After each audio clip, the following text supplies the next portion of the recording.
nước non Việt Nam ta vững bền.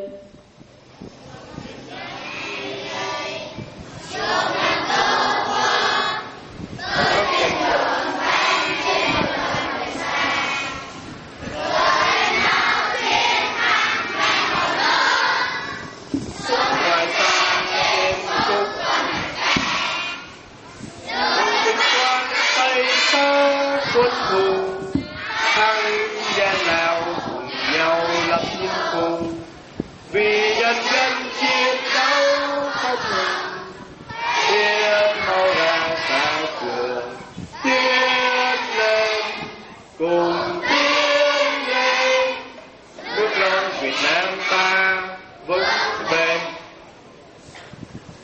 Tuổi trẻ Việt Nam đem Chúa cho giới trẻ Việt Nam, thiếu nhi Việt Nam đứng lên trong giai đoạn mới, theo tiếng giáo hội và tiếng quê hương kêu mời.